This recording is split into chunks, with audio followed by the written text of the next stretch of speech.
Hello friends, a very good morning to all of you. Myself Anish Kumar and today we are going to discuss soil water relationship. Soil water relationship soil mechanics का एक बहुत ही important chapter है और इस chapter के base पर soil mechanics के सारे कॉन्सेप्ट्स बेस्ड होते हैं। सॉइल मैकेनिक्स में आप जितने भी चैप्टर्स आप पढ़ोगे like effective stress, permeability, consolidation, shear strength of soil, earth pressure, in fact foundations, ये सारे के सारे चैप्टर्स में जो बेसिक कॉन्सेप्ट यूज होता है जिसपे सॉइल की प्रॉपर्टीज वगैरह डिपेंड करती है वो सारा का सारा कॉन्सेप्ट आपको इसी चैप्टर में मिलेगा, सॉइल वाटर रिलेशनशिप्स। तो आज के इस वीडियो में हम लोग बात करेंगे सॉइल वाटर रिलेशनशिप्स के कुछ बेसिक कॉन्सेप्ट्स के बारे में।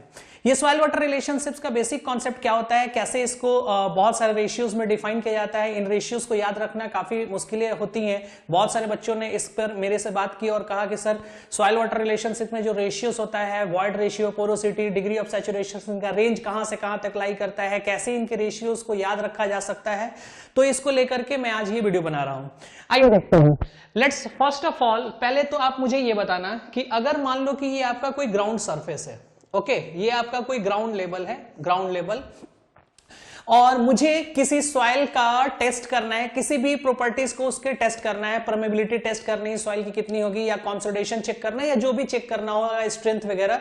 तो इसमें जो हम लोग सैंपल कंसिडर करके लेकर के आते हैं वो सैंपल कहां से कंसिडर करते हैं। देखो सैंपल जब भी आप कंसिडर करेंगे सॉइल के अंदर तो उसमें सैंपल कंसिडर करने के लिए हम लोग क्या करते हैं, ग्राउंड लेवल से कुछ डेप्थ नीचे जाकर के सॉइल सैंपल को कलेक्ट करते हैं। बिकॉज ग्राउंड सरफेस का जो सॉइल है, जो सरफेस के ऊपर की सॉइल होती है, वो सॉइल वेदरिंग कंडीशंस की वजह से बहुत ज्यादा वो एक्सपोजर होता है, लाइट, सन रेज उसके ऊपर होती है, ट्रैवलिंग उसके ऊपर होती रहती है, जिसकी वजह से वो वेदरिंग से इफेक्टेड है और वो सॉइल अपनी प्रॉपर्टीज को लॉस कर दिया रहता है, उसमें कोई भी इंजीनियरिंग बिहेवियर देखने को नहीं मिलती। इसके लिए हम लोग जब भी कोई सॉइल सैंपल कंसिडर करते हैं तो क्या आते हैं, below the ground level, ground level से कुछ डेप्थ नीचे से सैंपल कलेक्ट करते हैं।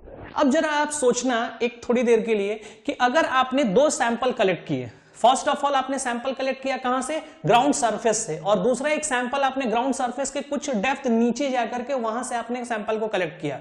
तो जब इन दोनों सैंपल के बीच में अगर आप डिफरेंसेस देखोगे, एक सैंपल जो ग्राउंड सरफेस से लिया, दूसरा जो ग्राउंड सरफेस के नीचे से लिया, तो इन दोनों को जब आप हाथों से टच करोगे तो आपको एक बेसिक सा डिफरेंस फील होगा। क्या आप बता सकते हैं वो डिफरेंस क्या फील होगा? वो डिफरेंस सर ये फील होगा कि जो सरफेस की सॉइल होगी उसमें आपको कोई भी नमी महसूस नहीं होगी, लेकिन जो ग्राउंड सरफेस के नीचे का सॉइल आप जो एक्सकेवेशन करने के बाद, डगिंग करने के बाद नीचे से आप निकाल के लेके आओगे उसमें थोड़ा बहुत आपको नमी देखने के लिए मिलेगा, यानी कुछ मॉइस्चर कंटेंट्स आपको फील होगा, ऐसा फील होगा कि इसमें कुछ नमी है, कुछ मॉइस्चर्स हैं। बट जो ग्राउंड सरफेस के सॉइल है उसमें कोई भी मॉइस्चर्स अवेलेबल नहीं होंगे। ओके, सो जो ग्राउंड सरफेस के नीचे से यहां से जो हम लोग ये सैंपल कलेक्ट करते हैं, इस सैंपल में मॉइस्चर्स भी अवेलेबल होते हैं। ठीक है, मॉइस्चर्स अवेलेबल होते हैं। सॉइल सैंपल देखने में आपको सॉलिड मास जैसा दिखेगा, इसमें सॉलिड पार्टिकल सॉइल के अवेलेबल है।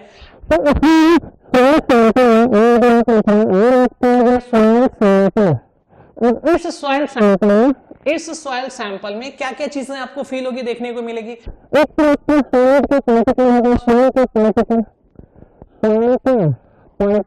तो ये अवेलेबल होगा सॉइल का पार्टिकल। सेकेंड मॉइस्चर कंटेंट,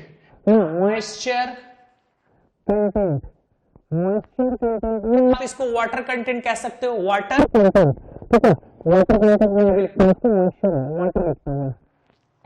ठीक है, वाटर कंटेंट।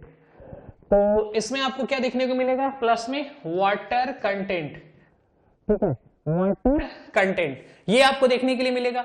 तो कुछ उसके अंदर वाटर फील होगा, आपको ऐसा फील होगा कुछ नमी इसके अंदर है। तो एक आपके इसके अंदर अवेलेबल क्या हो गया, सॉइल का पार्टिकल, दूसरा वाटर। लेकिन एक चीज बात बताना, आप जब इस वाटर का फील करोगे और उसके अंदर मान लो सैंपल निकालने के बाद थोड़ा बहुत और हम वाटर मिक्स कर दें और मिक्स करके उसको थॉरली अच्छे से मिक्स कर दें, तो क्या ये वाटर उसके सरफेस पे नजर आएगा क्या? थोड़ा बहुत, बहुत ज्यादा नहीं, थोड़ा बहुत और वाटर मिक्स कर दे तो नहीं नजर आएगा। क्यों? क्योंकि वो वाटर को क्या कर लेगा, एब्जॉर्ब कर लेगा। इसका मतलब ये हुआ कि जो सॉइल का पार्टिकल्स है उसमें जो वाटर्स अवेलेबल है वो वाटर पूरी जगह पे अवेलेबल नहीं है, कुछ ऐसे स्पेस उसके अंदर वैकेंट है जहां पे वो और वाटर को एब्जॉर्ब कर सकता है।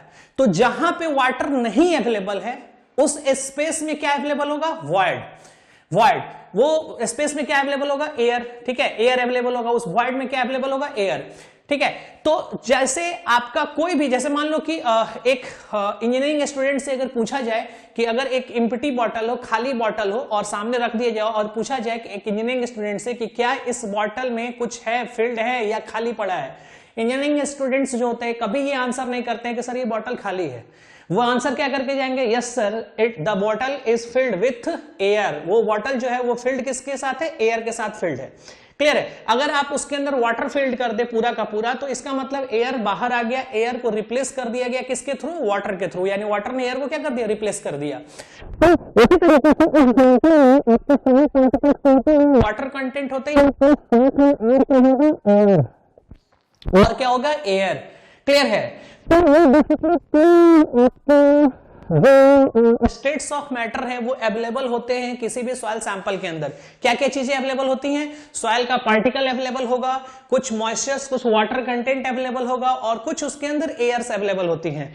ये चीजें आपको देखने को ऐसे भी मिल सकती हैं, जैसे सॉइल का आप बेस्ट रिलेशन जो है, सॉइल के किसी भी प्रॉपर्टी को समझने के लिए बेस्ट रिलेशंस जो है वो आप आटे के साथ कंपेयर कर सकते हो। आटा समझते हो आप, जो बिल्कुल घर में जो खाना वाना बनाते हैं, आटा जिससे रोटियां वगैरह बनाई जाती है, उस आटे के साथ इसको कंपेयर कर सकते हैं। आटा जो आपका होता है not exactly but similar to आपकी कोहेसिव सॉइल के जैसा होता है, उसके बिहेवियर पर कोहेसिव सॉइल की प्रॉपर्टीज को आप लगा करके और चेक कर सकते हैं। बहुत सारी बिहेवियर कोहेसिव सॉइल का आटा आपको फील करा देगा कि इस तरीके की बिहेवियर होती है। जैसे मान लो आपका आटा है और आटे में आपने 1 केजी आपने आटा ले लिया, उसमें आप वाटर मिक्स करते हो, तो 1 केजी आटा में अगर मैंने half glass of water mix कर दिया, आधा ग्लास पानी उसमें मिक्स कर दिया, तो उसको मिक्स करने के बाद जब आप उसको थॉरली अच्छे से मिक्स कर देंगे, उसको इस फॉर्म में कन्वर्ट कर दिया जाए ताकि रोटी बनाने लायक वो हो जाए, उससे लोया काट करके आप रोटी बना सकते हो। तो उस फॉर्म में अगर कन्वर्ट कर दिया जाए तो उसमें वाटर दिखेगा क्या, नहीं दिखा। क्यों, क्योंकि वो वाटर सारा का सारा उनके द्वारा क्रिएट किए गए वॉइड्स, जो उनकी पोरोसिटी है, जो उनकी वॉइड्स है, उन सॉइल जो आटा का पार्टिकल्स है, उन आटे के पार्टिकल्स ने जो स्पेस क्रिएट किया अपने इंटरनल मॉलिक्यूलर स्ट्रक्चर्स के अंदर, उसके अंदर वो एब्जॉर्ब हो गया वाटर।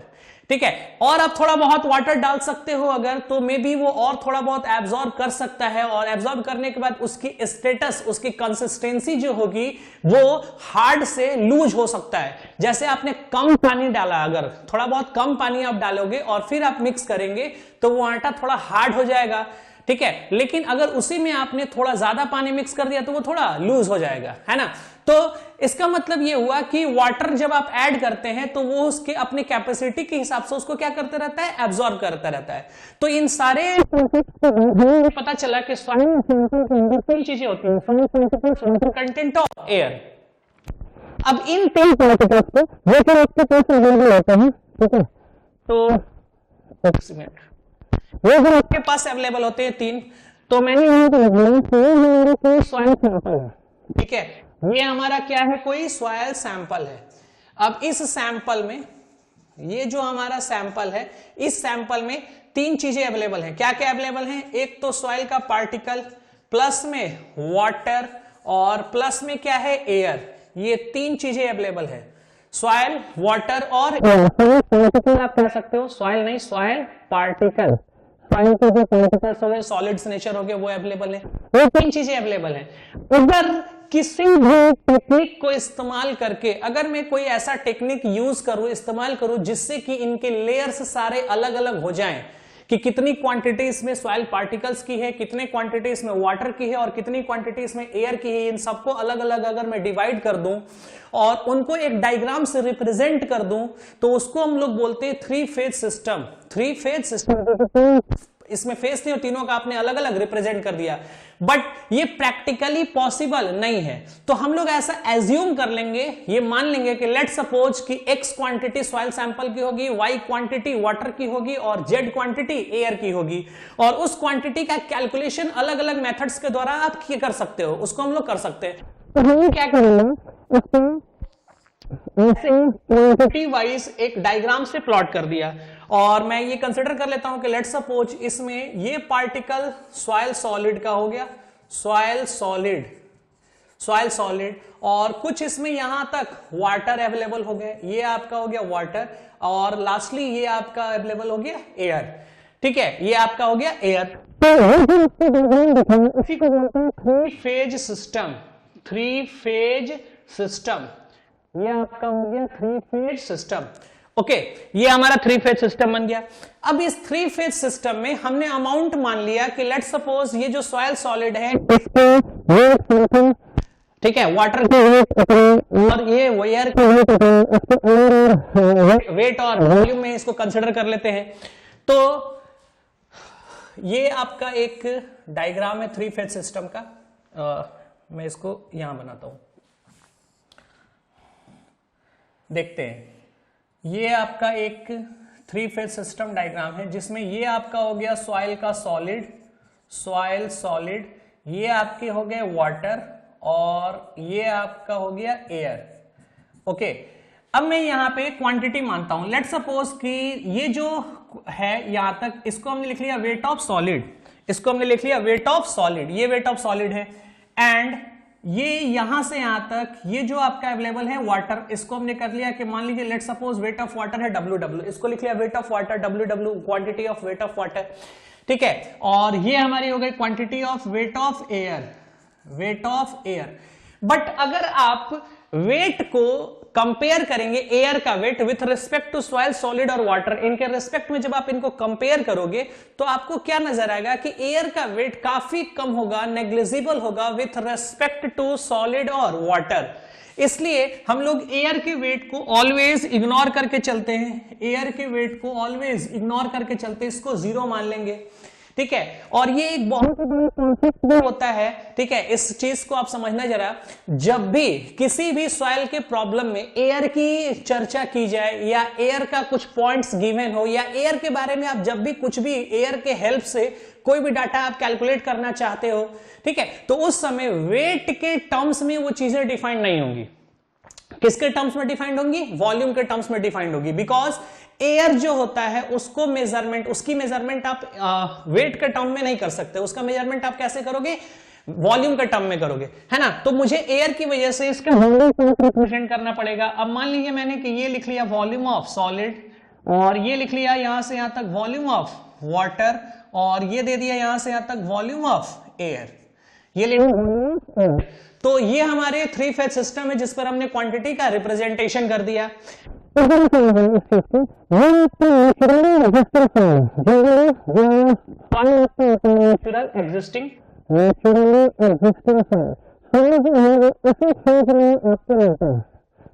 Existing soil. अब अगर आप इस सॉइल को ड्राई करना चाहते हैं तो ड्राई करने के लिए आप क्या करोगे? इसके अंदर अवेलेबल मॉइस्चर कंटेंट को इवेपोरेट कराओगे, ठीक है। तो इसको हीट प्रोवाइड किया, इसको ओवन में ले गए, ओवन में ले जाकर रख दिया, इस पे हीट प्रोवाइड किया, हीट प्रोवाइड कर देंगे, ये ड्राई बनेगा। जब इसमें से ड्राई बनेगा तो इसके अंदर जो प्रेजेंट वाटर मॉलिक्यूल्स हैं वो क्या होंगे? इवेपोरेट होंगे। तो इस पिक्चर में जब वाटर मॉलिक्यूल्स इवेपोरेट हो जाएंगे तो ये पिक्चर जो आपका दिख रहा है अभी यहाँ पे, इस पिक्चर में ये सॉइल सॉलिड और ये जो वाटर था वो वाटर अब यहाँ पे नहीं रह पाएगा, क्योंकि वो वाटर क्या हो जाएगा? यहां से चला जाएगा वाटर, ठीक है, क्योंकि ये क्या हो गया? अब ड्राई हो गया। तो ये आपका हो गया अब ड्राई, तो ड्राई हो गया तो इस पूरे में आपका क्या रह जाएगा? एयर रह जाएगा। पूरे में क्या रह जाएगा? एयर। लेकिन मुझे एक बात बताना कि क्या ड्राई करने से, आपने यहां पे क्या कर दिया? इनको ड्राई कर दिया, क्या ड्राई करने से इस सॉइल सॉलिड के कंसंट्रेशन पे कोई फर्क पड़ेगा क्या? सॉइल सॉलिड की कंसंट्रेशन, इसका वेट और इसका वॉल्यूम, इस पर कोई फर्क पड़ेगा? सर बिल्कुल नहीं, क्योंकि हीट देने से केवल वाटर में चेंजिंग आएगा, वाटर का अमाउंट जो होगा वो डिक्रीज कर जाएगा, इवेपोरेशन हो गया, उसके अंदर हीट आपने दे दिया तो वाटर वहां से बाहर निकल गया। लेकिन सॉइल के सॉलिड पर ठीक है। अगर आप इसको सैचुरेट करते हैं, लेट सपोज इसमें हमने वाटर ऐड कर दिया H2, ये वाटर हमने क्या कर दिया? ऐड कर दिया, ठीक है, ये वाटर हमने इसके अंदर ऐड कर दिया। तो अगर मैं वाटर ऐड करता हूं तो फिर कैसे लिए जाएंगे वो जरा बात कर लेते हैं। तो सर जब इसमें आप वाटर को ऐड कर दोगे, है ना, तो जो सॉलिड पार्ट है वो तो उतना ही रहेगा, सॉलिड पार्ट है वो तो उतना ही रहेगा। और जब आप इसमें वाटर ऐड करोगे, और वाटर में कितना ऐड कर रहा हूं? जितनी इसकी कैपेसिटी में उतना ज्यादा मैंने इसके अंदर वाटर प्रोवाइड कर दिया, यानी पूरा इसको वाटर से फिल कर दिया। इसके वॉइड्स को पूरा का पूरा वाटर कर दिया। तो अगर पूरा मैंने इसको फिल कर दिया तो इस सॉइल को आप बोलते हैं सैचुरेटेड सॉइल। इस सॉइल को आप क्या बोलेंगे? Saturated soil. ओके, इस सॉइल को आप क्या बोलेंगे? Saturated soil. सैचुरेटेड सॉइल क्यों? क्योंकि इसमें वाटर कैपेसिटी है कि इससे ज्यादा ये वाटर एब्जॉर्ब नहीं कर पाएंगे। अगर आप वाटर प्रोवाइड करेंगे तो वो वाटर सरफेस पे बाहर निकल करके आ जाएगा, क्योंकि इसके सारे तो पानी डालोगे, वाटर डालोगे तो वो इसके सरफेस पे निकल के बाहर पे आ जाएगा। तो इन कंडीशन सॉलिड का वेट और सॉइल के सॉलिड का वॉल्यूम चेंज नहीं कर रहा है, बाकी सारे वेट सारे वॉल्यूम चेंज कर रहे हैं। अगर आप बात करेंगे वाटर की फेज में, जो नेचुरली एग्जिस्टिंग फेज में वाटर का वेट और वाटर का वॉल्यूम, ड्राई कंडीशन में आप आ गए, इसको ड्राई सॉइल बोलते हैं। आप ड्राई सॉइल में आ जाओगे तो यहाँ पे भी वाटर का वेट और वाटर का वॉल्यूम कुछ इस वाले केस में वाटर काफी ज्यादा होगा। तो सारी चीजें except soil particle. Soil particle में कोई चेंजिंग नहीं आया, ना उसके वेट में कोई चेंजिंग आई, ना उसके वॉल्यूम में कोई चेंजिंग आया। यही मेन कॉन्सेप्ट है। इसी कॉन्सेप्ट के बेस पर आपके सारे रेशियोज जो डिफाइंड हैं वो क्लियर होते जाएंगे। दूसरा, इसी कॉन्सेप्ट के बेस पर बोरो पिट के जो प्रॉब्लम्स है उसको हम लोग सॉल्व किया करते हैं कि वेट ऑफ सॉलिड और volume of solid remains constant even after adding और removing the moisture content from the soil. किसी सॉइल के सैंपल से आप अगर मॉइस्चर कंटेंट को रिमूव कर रहे हो या उसमें आप ऐड कर रहे हैं, तो इस एडिंग और रिमूविंग प्रोसेस के द्वारा सॉइल के पार्टिकल, सॉइल के कंसंट्रेशन में कोई भी चेंजेस नहीं आती। क्लियर है? तो इस कॉन्सेप्ट को हम लोग यूज करेंगे। Okay, now point. तो हमारे पास ये एक 3 फेज सिस्टम है जिसमें ये सॉलिड है, ये आपका वाटर है और ये आपका एयर है। ठीक है, ये आपका सॉलिड। अब इसमें हमें बहुत सारे डिफरेंट रेशियोज को डिफाइन करने हैं। जैसा कि आप जानते हैं, जैसा बहुत सारे बच्चों ने हमसे क्वेश्चंस पूछा मेरे से, ये कि सर ये रेशियोज को कैसे याद रखा जा सकता है, इनके रेंज वगैरह उस पर फोकस कर दो आप। ठीक है, उसके लिए ही मेनली ये वीडियो फोकस कर रहा हूं। तो मेन कंसर्न जो है उन रेशियोज का वैल्यू और उनका जो फॉर्मूला होता है उसको कैसे ध्यान में रख सकते हैं, उस पर मैंने फोकस रेशियोज होता है उसमें हम लोग लिखते हैं वाटर कंटेंट। सबसे पहला वाटर कंटेंट, इसके बारे में समझते हैं। ठीक है, वाटर कंटेंट को स्मॉल w से लिखते हैं। वाटर कंटेंट का सिंबॉलिक रिप्रेजेंटेशन क्या होता है? Small w। स्मॉल w से वाटर कंटेंट को रिप्रेजेंट करते हैं। अब इस वाटर कंटेंट आपको कैलकुलेट करना है, यानी सिंपल भाषा में आप ये समझ लो कि वाटर की परसेंटेज बतानी है कि आपके सॉइल में वाटर की परसेंटेज कितनी है। बात समझ में आ रही है? अब ये परसेंटेज का खेल है, परसेंटेज कैलकुलेट करना है। परसेंटेज पता है क्यों कैलकुलेट करते हैं? क्या बेसिक रीजन है परसेंटेज कैलकुलेट करने का? देखो, परसेंटेज ही वो एक ऐसा क्वांटिटी है, ऐसा डाटा है जो दो लोगों को कंपेयर कर सकता है। जैसे आप बहुत सारे बच्चे हैं, एग्जामिनेशन आप देते हो, एग्जाम मान लीजिए आपने दिया एक किसी भी कंपटीशन का, या आपने 10th का 12th का कोई भी एग्जामिनेशन आप देते हो, उन एग्जामिनेशन में आपके मार्क्स आते हैं। तो बहुत बार ऐसा हो सकता है कि बहुत सारे लोगों के मार्क्स सेम हो जाए, बट उनकी परसेंटेज वैल्यू कैलकुलेट की जाती है, एग्रीगेट की परसेंटेज आपका क्या रहा है। ये एक एक्सेप्शनल पॉइंट हो जाएगा कि परसेंटेज भी सर अगर कॉमन हो गया तो फिर क्या, लेकिन जनरली परसेंटेज कैलकुलेट करते हैं ये डिसाइड करने के लिए कि रैंक किसकी फर्स्ट है, किसकी सेकंड है, किसकी थर्ड है, किसकी फोर्थ है। तो परसेंटेज का जो बेसिक काम होता है वो कंपैरिजन का होता है। अब मान लो कि मैंने एग्जाम दिया 500 मार्क्स का, कोई एग्जाम है उसमें 500 टोटल वैल्यू है, 500 टोटल मार्क्स है, उसका एग्जाम दिया और उसमें मुझे 400 या 300 मार्क्स मेरे आए। ठीक है, और किसी दूसरे बंदे ने कोई दूसरा एग्जाम दिया जिसमें उसकी टोटल मार्किंग थी 300 का, और उस 300 में वो 200 या 250 वगैरह ऐसा कुछ लाता है। तो फिर हमारे और उसके बीच में कोई कंपैरिजन हो सकता है क्या कि कौन सा बेटर है? नहीं हो सकती। रीजन क्या है, क्यों नहीं हो सकता? बिकॉज कि उनकी जो टोटल एग्रीगेट वैल्यू है वो डिफरेंट है और मेरी जो टोटल एग्रीगेट वैल्यू है वो डिफरेंट है। ठीक है, टोटल वैल्यू वो डिफरेंट है। तो अगर आपका एक कॉमन प्लेटफॉर्म नहीं है, कॉमन बेस नहीं है, तो कंपैरिजन करने में आपको काफी प्रॉब्लम आएगी, आप कंपैरिजन कर ही नहीं पाओगे। तो हम लोग यहाँ पे जितने भी रेशियोज डिफाइन करते हैं सॉइल का, ये सारी प्रॉपर्टी जो सॉइल वाटर रिलेशनशिप से डिफाइंड होकर के आती हैं, इनका जो यूज हम लोग करते हैं वो इस बेस पर कि कौन सा सॉइल गुड है, कौन सा सॉइल बेस्ट है, कौन सा सॉइल कंपैरिजन के लिए ये रेशियोज डिफाइंड होती हैं। ओके, तो अगर मैं वाटर कंटेंट का रेशियोज यहाँ पे डिफाइन करना जा रहा हूं तो मेरे को एक ऐसा कॉमन प्लेटफॉर्म चाहिए जो कांस्टेंट हो, जो चेंज नहीं हो बार बार। बात समझ आ रही है आपको? तो मुझे उस कॉमन प्लेटफॉर्म की रिक्वायरमेंट है, ठीक है। तो मुझे ये ढूंढना होगा कि इस पूरे सैंपल में ऐसा कौन सा पार्ट है जो कभी चेंज नहीं हो रहा हो, उसको हमें ढूंढना होगा और उसके रिस्पेक्ट में हमें परसेंटेज सारी लिखनी होंगी। क्लियर है? तो अभी आपने जस्ट देखा है कि आपके पूरे 3 फेज सिस्टम में इसमें 3 चीजें अवेलेबल होती हैं। सॉइल होता है, सॉइल का पार्टिकल, वाटर और एयर। इनमें सबसे ज्यादा वेरिएशंस वाटर का आपको देखने को मिलेगा और जो कांस्टेंट होता है ऑलवेज, वो कौन सा होता है? सॉइल का सॉलिड, वो हमेशा कांस्टेंट रहता है। तो कांस्टेंट मान लिया, यानी आप परसेंटेज अगर किसी चीज की लिखते हैं तो उसमें बेस में अगर सॉइल का सॉलिड ले लिया जाए तो एक कॉमन प्लेटफॉर्म होगा और उसके रिस्पेक्ट में चीजों को डिफाइन की जा सकती है कि भाई इसकी वैल्यू कितनी है, उसकी वैल्यू कितनी है रिस्पेक्ट टू दिस, बिकॉज वो कांस्टेंट है, ताकि कंपैरिजन करने में आएगा अगर आपने उसमें वाटर इंक्रीज किया या वाटर डिक्रीज किया तो उनकी परसेंटेज वैल्यू इंक्रीज और डिक्रीज हो रही है तो उससे सॉइल की प्रॉपर्टीज पर क्या फर्क पड़ेगा।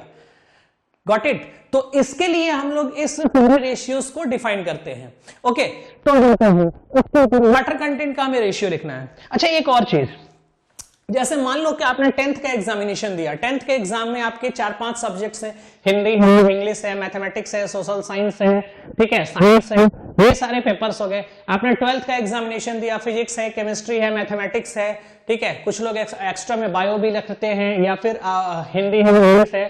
तो कोई भी एग्जामिनेशन दिया, लेट्स सपोज आपसे ये पूछना चाहता हूं कि आपके साइंस में कितने मार्क्स आए हैं, ठीक है, या आपने 12th का एग्जाम दिया, मैं आपसे पूछना चाहता हूं कि आपके फिजिक्स में कितने मार्क्स आए हैं, तो मुझे फिजिक्स की परसेंटेज जाननी है। तो मुझे बताना आपने केमिस्ट्री में कितना अचीव किया है, उससे कोई फर्क पड़ता है क्या? मुझे फिजिक्स की रिक्वायरमेंट है, फिजिक्स का मैं मार्क्स जानना चाहता हूं, फिजिक्स का परसेंटेज जानना चाहता हूं कि आपने फिजिक्स में कितना परसेंट अचीव किया है। तो आपने फिजिक्स का जो मार्क्स है वो आप मुझे बताओगे और उसके थ्रू मैं परसेंटेज कैलकुलेट करूंगा, या केमिस्ट्री से मुझे मतलब होगा? नहीं ना, सिर्फ मुझे वाटर कंटेंट की रेशियो लिखनी है। तो वाटर कंटेंट की अगर ratio water content is equal to, तो रेशियो लिखने के लिए कुछ पार्ट न्यूमरेटर में होगा, कुछ पार्ट डिनोमिनेटर में होगा। अब न्यूमरेटर में क्या पार्ट रखना है? तो ऑब्वियस है भाई, वाटर कंटेंट की रेशियो बताने जा रहे हो आप, तो न्यूमरेटर में वाटर का आप रखोगे कि वाटर कितना क्वांटिटी में अवेलेबल है, और वाटर को आप देखेंगे कि क्या वाटर को मैं वेट और वॉल्यूम मेजर किस में कर सकता हूं इजिली, आसानी से, क्योंकि मुझे चीजों को टफ नहीं करना, आसान करना है। पढ़ने में जो आसानी हो सके, प्रैक्टिकली जो इजी है उसमें कन्वर्ट करके जाना है। तो जनरली वेट को मेजर करना काफी आसान होता है। क्यों आसान होता है वेट को मेजर करना? क्योंकि वेट को मेजर करने के लिए आपके पास वेट बैलेंस मशीन होती है। किसी भी मटेरियल का अगर आपको वेट जानना हो तो आप उस मशीन पे उसको ले जाकर रख देंगे, वो आपको वेट देकर के चला जाएगा। लेकिन अगर आपको वॉल्यूम कैलकुलेट करनी है तो उस मटेरियल का डायमेंशन मेजर करना पड़ेगा, उसका शेप देखना पड़ेगा कि किस शेप का है, उसका डायमेंशन कितना है, फिर उस पर मैथमेटिकल फॉर्मूले लगा करके वहां से वॉल्यूम कैलकुलेट करनी पड़ेगी। तो बेस्ट कौन सा है, इजी कौन सा है निकालना, वेट या वॉल्यूम? वेट ना। तो इसलिए हम कोशिश ये करते हैं कि हमारी सारी चीजें जो है वो वेट में मेजर हो जाए और वेट में मैं चीजों को लिख सकूं। लेकिन आपको पता है एयर जब भी आएगा तो एयर का आप मेजरमेंट वेट में नहीं कर सकते, तो एयर जहां भी आएगा वहां मुझे किस में जाना होगा, वॉल्यूम में ही जाना पड़ेगा। Got it? सो मुझे वाटर की परसेंटेज लिखनी है तो वाटर को तो मैं वेट में मेजर कर सकता हूं ना, weight of water with respect to constant क्या रहेगा, कांस्टेंट क्या कांस्टेंट होता है, सॉलिड, तो solid weight of solid, that's it, हमारा वाटर कंटेंट का। ठीक है, अगर आप इसको रट्टा मारोगे तो डेफिनेटली आप भूल जाओगे, लेकिन आप सीधा सा सैंपल है, चीजों को सोच लो। कैसे सोचेंगे? अगर आपसे कोई पूछ दे कि वाटर कंटेंट क्या होता है, कल को कोई भी आपसे अगर ये पूछता है कि वाटर कंटेंट क्या होता है, तो वाटर कंटेंट आप सोचोगे वाटर की परसेंटेज, तो ऊपर में आ जाएगा वेट ऑफ लिक्विड, तो वाटर को वेट में मेजर करना आसान है, और नीचे लिख देंगे वेट ऑफ सॉलिड, क्योंकि वेट ऑफ सॉलिड क्या है, कांस्टेंट है, और डायमेंशन लेस आना चाहिए, तो ऊपर में वेट है। तो ये आ गया हमारे पास वाटर कंटेंट का रेशियो। अब इसकी वैल्यूज कितनी होती है वाटर कंटेंट की, ये टॉपिक है, ये पॉइंट है ना, ज्यादातर इसी पर डाउट बहुत सारे बच्चों के आए हैं हमारे पास। तो वाटर कंटेंट का वैल्यू अगर आपको देखना है तो आप जरा देखना इसमें कि इसमें दो चीजें अवेलेबल हैं, एक है आपका वाटर और दूसरा है सॉलिड। तो ये वाला पार्ट तो कांस्टेंट है सर, इसमें तो कोई चेंजिंग होनी नहीं है, ये पार्ट तो कांस्टेंट है, तो वेरिएशन किसमें होगा, इसमें वेरिएशन किसमें होगा, इसमें, और इसमें अगर वेरिएशन होगा तो इसकी मिनिमम और मैक्सिमम वैल्यू देख लो कितनी होगी। तो मिनिमम वैल्यू कितनी हो सकती है, 0। वाटर आप कंप्लीटली रिमूव कर दो वो 0 हो जाएगा। तो वाटर कंटेंट की मिनिमम वैल्यू, वाटर कंटेंट की मिनिमम वैल्यू, वाटर कंटेंट की मिनिमम वैल्यू कितनी हो जाएगी, 0, है ना। और इसी वाटर कंटेंट की मैक्सिमम वैल्यू अगर देखनी है, वाटर कंटेंट की मैक्सिमम वैल्यू, तो वाटर कंटेंट का वैल्यू वेट ऑफ वाटर का मैक्सिमम कर दो। अब आप वेट ऑफ वाटर कितना ऐड कर सकते हो, तो भाई वेट ऑफ वाटर ऐड करने के लिए कोई लिमिटेशन नहीं है, आपकी जितनी मर्जी उतना वाटर ऐड कर दो। आप चाहो तो आटे में वाटर इतना मिक्स कर दो कि वो हार्ड हो सके थोड़ा बहुत, लिट्टी वगैरह या फिर पूड़ी वगैरह रोटी वगैरह बनाया जा सके, या आप उसमें बहुत ज्यादा वाटर मिक्स कर दे ताकि छाछ वगैरह बनाया जा सके, पुआ वगैरह बनाया जा सके, है ना। तो वाटर मिक्स करने की कोई लिमिटेशन नहीं है, आप बहुत ज्यादा पूरा वाटर ही मिक्स कर दो ताकि सॉइल जो है वो सॉइल रहे ही ना पानी बन करके, और उसमें वो फ्लोट करने लगे, ठीक है, फ्लोट करने लगे। तो वाटर कंटेंट की कोई लिमिट नहीं होती है, यानी ये मैक्सिमम वैल्यू कितनी हो सकती है, टेंस टू 0, ठीक है। इसको मैं लिख लेता हूं tends to infinite, maximum value कितना, टेंस टू इनफाइनाइट।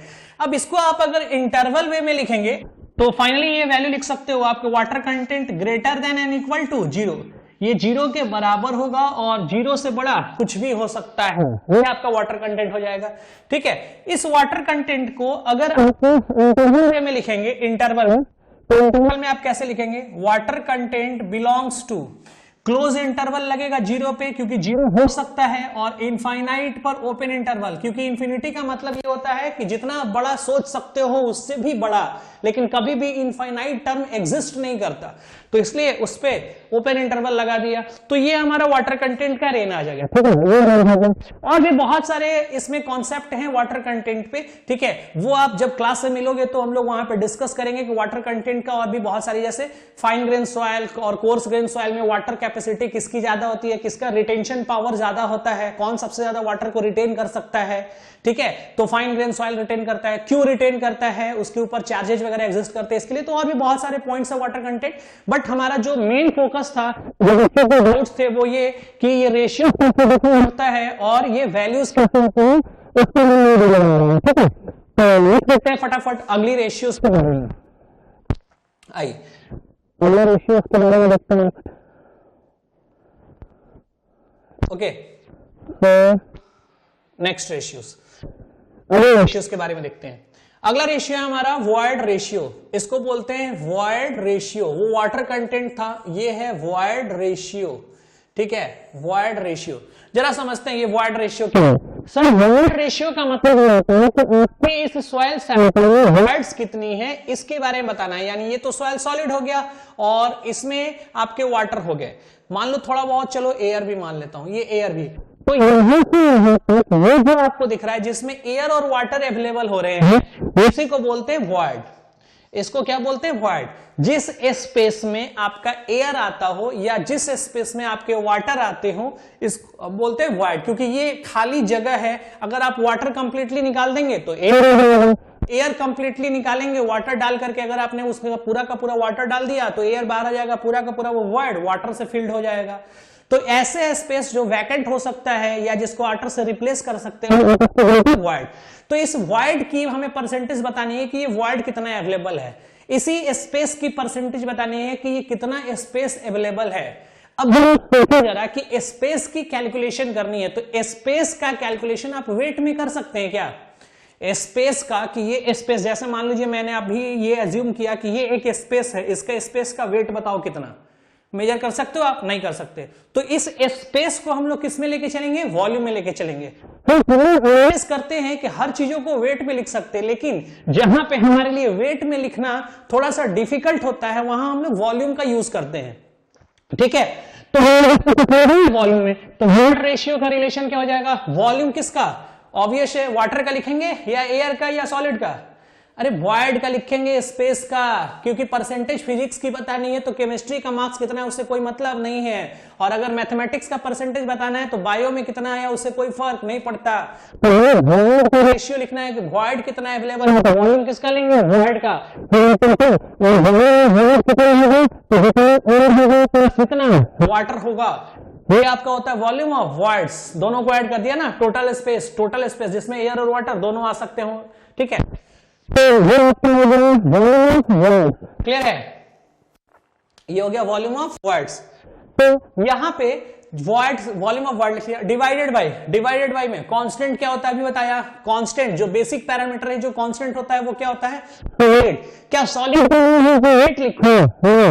क्योंकि ऊपर में मैंने वॉल्यूम लिख दिया है ऑलरेडी, तो नीचे में हमें क्या लेना होगा? Volume. Volume of solid, volume of solid formula आ गया।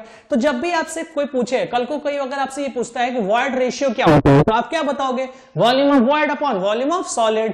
वॉल्यूम ऑफ वॉइड क्यों? क्योंकि रेशियो निकालनी थी। नीचे सॉलिड क्यों? क्योंकि सॉलिड ही एक कांस्टेंट पैरामीटर है जिसके रिस्पेक्ट में चीजों को हम डिफाइन करते हैं।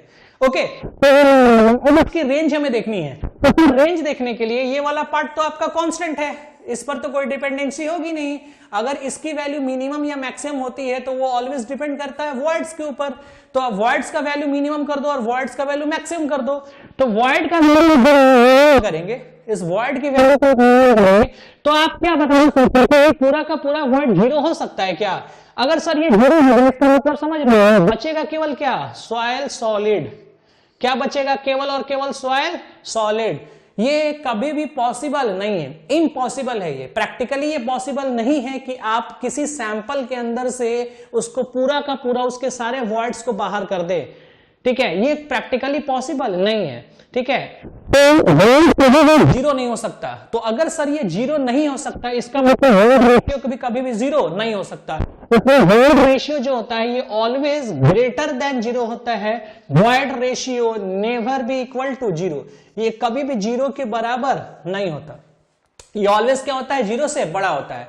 अब मैक्सिमम कितनी होगी इसकी बात करते हैं। तो सर कोई भी इसमें लिमिटेशन नहीं है, क्योंकि वॉइड की जो कैलकुलेशन होती है ना, वो रेस्पेक्ट टू द कंटेनर भी आप कर सकते हो। जैसे पहले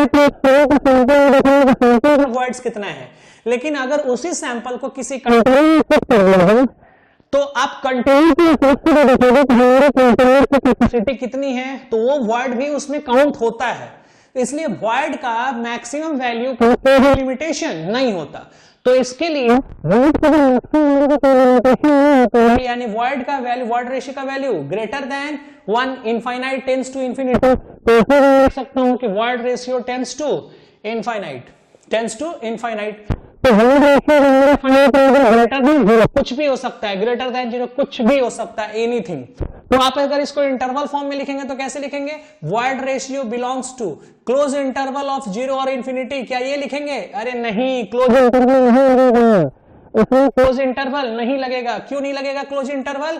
क्योंकि जीरो के बराबर कभी नहीं होता है, ये जीरो के बराबर नहीं होता है। तो यहां पे क्या लगाएंगे? Open interval of zero and infinity, open interval of zero and infinity. Clear है? ये बात हो गई वॉइड रेशियो की। चलिए नेक्स्ट आगे बात करते हैं, अगला बात करते हैं। नेक्स्ट है आपका पोरोसिटी। पोरोसिटी को लिखते हैं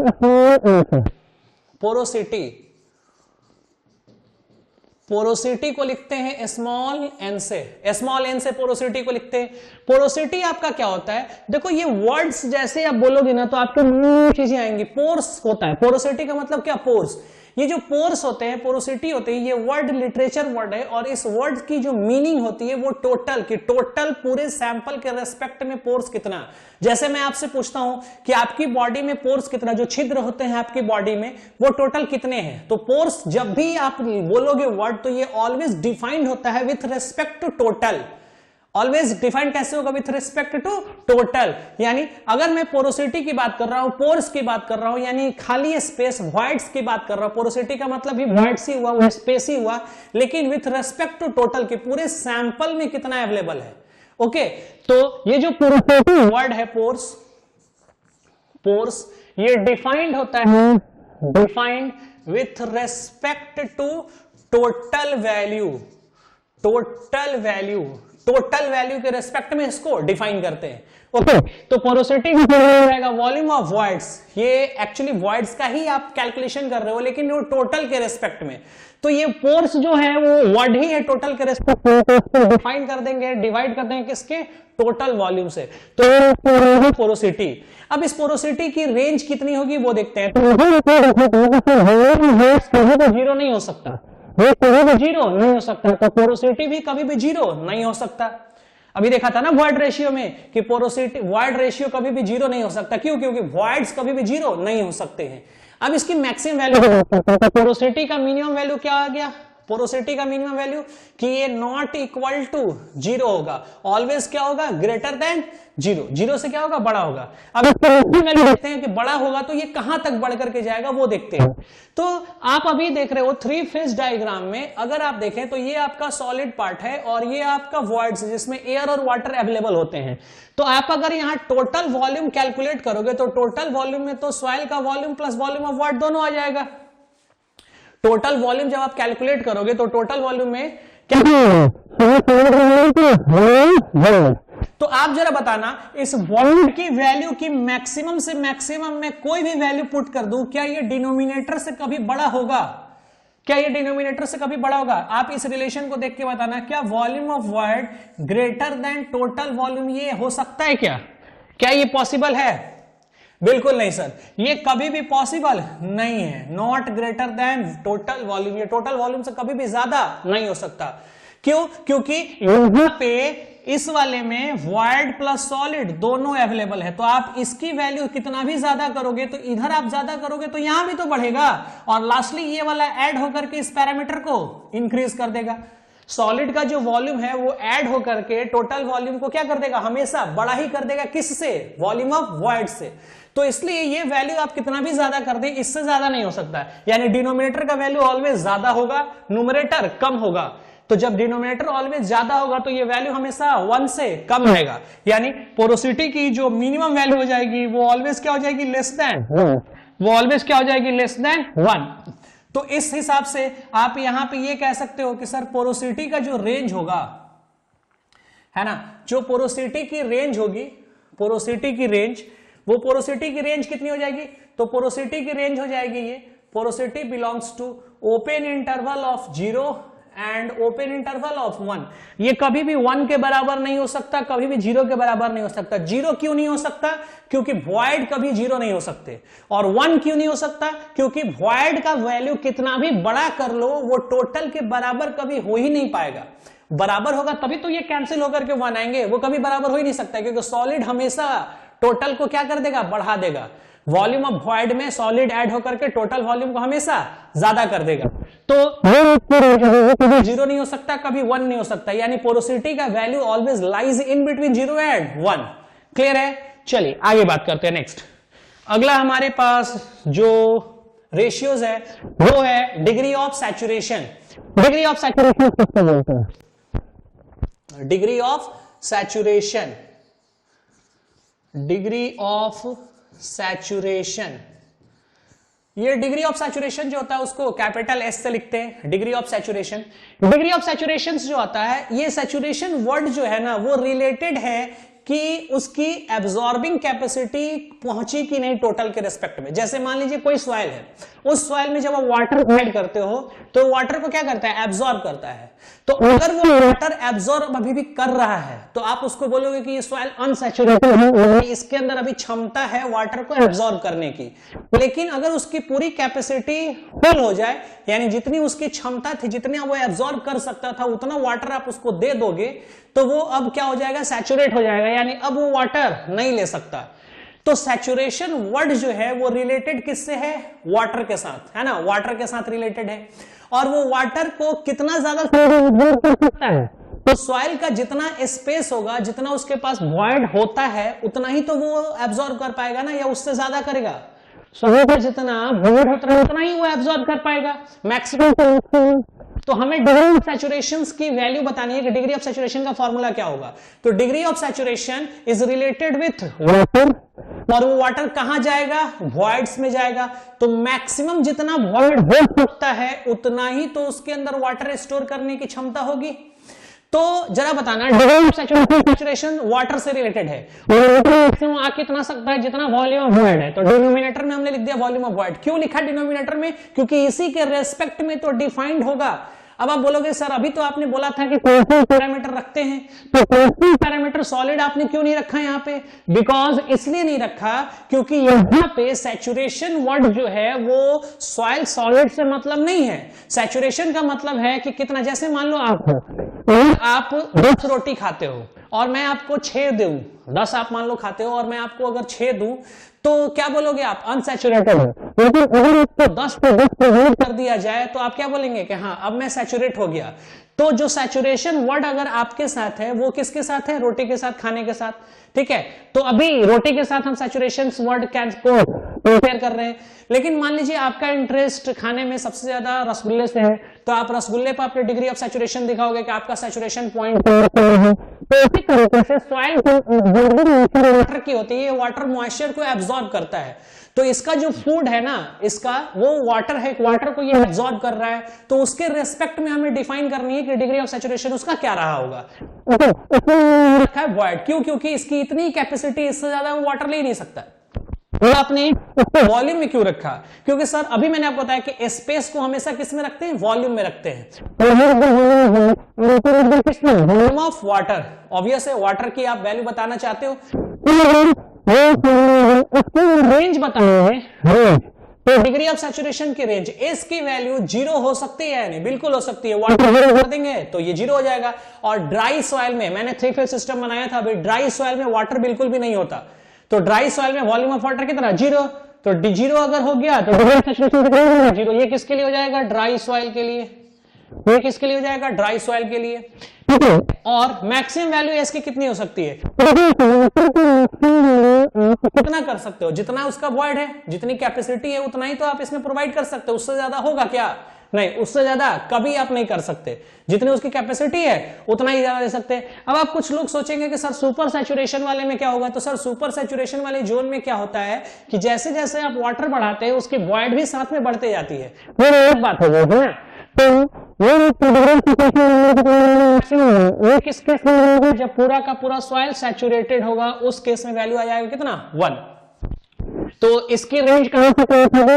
इसकी रेंज होगी क्लोज इंटरवल ऑफ 0 and 1। ध्यान रखेंगे पोरोसिटी का जो रेंज था वो ओपन इंटरवल था दोनों तरफ, यानी पोरोसिटी कभी भी 0 नहीं होता, कभी भी 1 नहीं होता, वो हमेशा 0 और 1 के बीच में लाई करता है। लेकिन डिग्री ऑफ सैचुरेशन 0 के बीच में कोई भी वैल्यू एग्जिस्ट कर सकता है। चलो आगे बात करते हैं नेक्स्ट। तो ये हमारा होता है एयर कंटेंट। अगला क्या है हमारा? Air content. एयर कंटेंट का फॉर्मूला इसको AC से लिखते हैं। ऑब्वियस है, सिंपल सी बात है। अगर एयर कंटेंट आपको बताना है, वॉल्यूम ऑफ एयर कितना होगा?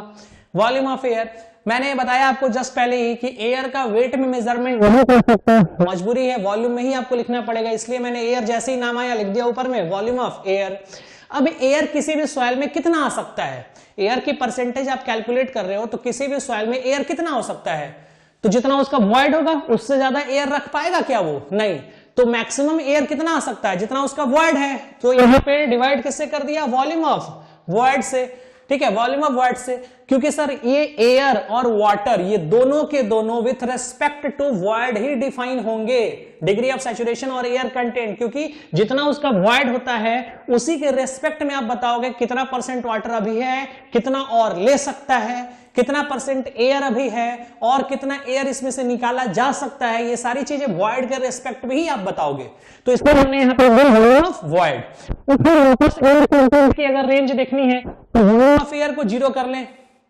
अब आप कहोगे सर वॉल्यूम ऑफ एयर कैसे जीरो किया जा सकता है, तो पूरा का पूरा वॉइड, सॉइल का जितना भी वॉइड है पूरा का पूरा वॉइड अगर वाटर से फिल कर दिया जाए, पूरा का पूरा वॉइड वाटर से फिल कर दिया जाए तो उस समय एयर कितना हो जाएगा, जीरो हो जाएगा। यानी सैचुरेटेड केस में पूरा का पूरा वॉइड वाटर से फिल्ड है तो एयर कितना, जीरो। तो उस समय एयर कंटेंट का वैल्यू जीरो। एयर कंटेंट की वैल्यू अगर हो सकता है जितना उसका वॉइड है। ड्राई केस में एयर कितना होता है, जितना उसका वॉइड है पूरा का पूरा वॉइड उसका एयर से ही फिल्ड होता है, क्योंकि वाटर तो वहां अवेलेबल है नहीं। यानी जीरो कब होगा, सैचुरेटेड में एयर कंटेंट का वैल्यू कितना, और एयर कंटेंट 1 कब हो जाएगा, ड्राई के केस में। तो एयर कंटेंट को इंटरवल वाइज में लिख दे तो ये this belongs to 0 and 1, close interval of 0 and 1। Clear है। नेक्स्ट अगला एयर टर्म आता है परसेंटेज एयर वॉइड। ये परसेंटेज एयर वॉइड क्या है, पोरोसिटी थी ना, पोरोसिटी, उसी तरीके से परसेंटेज एयर वॉइड है। पोरोसिटी टोटल सॉइल के रेस्पेक्ट में डिफाइंड हुआ था, उसी तरीके से ये परसेंटेज एयर वॉइड भी हम लोग डिफाइन करते हैं कि how much percent of air is there with respect to total volume, कि टोटल वॉल्यूम के रेस्पेक्ट में परसेंटेज एयर वॉइड कितना अवेलेबल है।